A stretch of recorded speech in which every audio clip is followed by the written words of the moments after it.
Hi, just a quick rundown of some of the mechanics of the game that I've seen some people have trouble with. The number above the crosshair is your movement speed.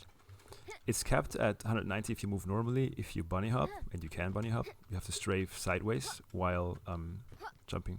You accelerate by sort of side strafing. If you bunny hop, you can reach a speed of 440. If you fall off a ledge, you cannot trigger the double jump or the primary jump for that matter. You can only trigger the secondary jump if you triggered the normal jump, right? So it's not some magic ability to sort of stop falling down. It's just a continuation of the first jump. The shotgun primary fire is tighter than the secondary fire. The secondary fire consumes 2 shots, primary fire 1 shot. Secondary fire is more ammo efficient in terms of the damage output. Another thing, I'm just going to show that real quick. If you see the crosshair flash, like this, that flashing indicates that all pellets connected. And so we deal about 20 to 25% bonus damage if all pellets connect. There's a similar mechanic with the fragmentation cannon that I wanted to go over next. Primary fire just shoots a volley of shrapnel. And the secondary fire shoots a grenade, right? And it flies in a straight trajectory. It detonates upon time, but we can also trigger the detonation manually with either primary or secondary fire. So that way we can line up sort of skill shots against distant targets. The fragmentation cannon does basically the same thing as the shotgun, where there is a bonus damage if all shrapnel thingies connect to the enemy. Come here. There you just saw the crosshair flash. Same thing if we do that with the grenade, right? Okay, that's embarrassing. If you shoot a grenade against a wall and it bounces off the wall, you'll hear that little dune sound that sort of communicates that you cannot trigger it anymore. It was untethered from the weapon then. And so then if you try to trigger it, you'll just fire normally. Or I guess you'll fire the next grenade. Okay.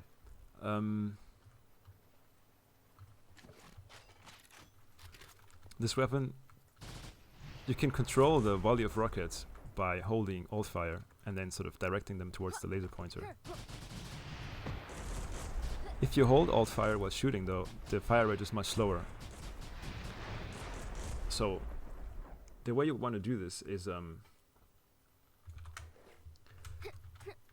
you basically want to fire a volley and then sort of direct it towards the target.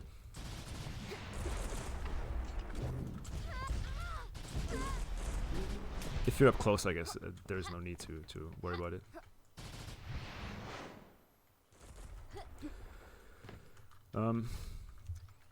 Gauss cannon can be used for jumping very high, or for sort of accelerating rapidly if you need to escape a situation. You can override the 440 movement speed cap with the Gauss cannon until friction kicks in, so it's temporarily you can do that. The Antimatter cannon, you have to charge it and then you fire it. You can trigger the explosion by pressing alt fire while the projectile is traveling. If you only shoot it normally like this, it's not really that powerful and almost not worth the charge up time. So you have to like trigger the detonation. Chain gun, you hold down primary fire, you spin the barrel and shoot normally, and then while it's spinning, you can hold down alt fire to kind of boost the fire rate. And then your movement speed will go down and you get a heavy knockback but also a huge damage output.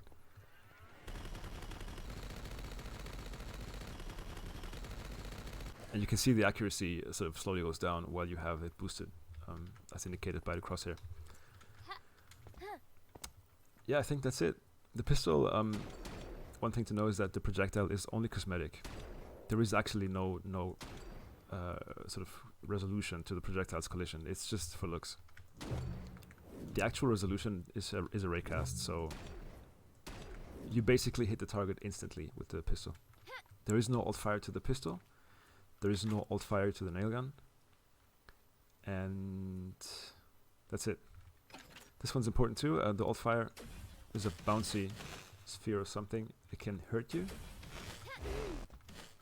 Primary fire has very low range, but you can charge it up, and when it's charged, it's very devastating because you can hit every enemy that's in the collision area simultaneously, so it also makes it quite ammo efficient.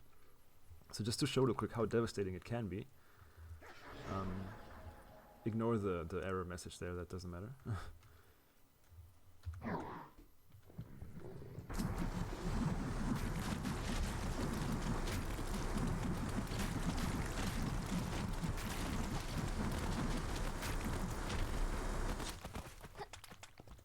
So yeah, you can do that with this weapon.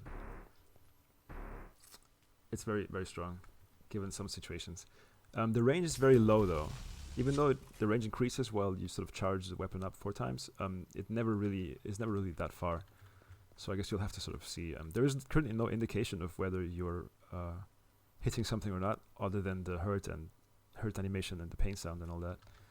So yeah, but I'm giving this weapon a major rework soon anyway. Okay, that's it. I hope I didn't forget anything.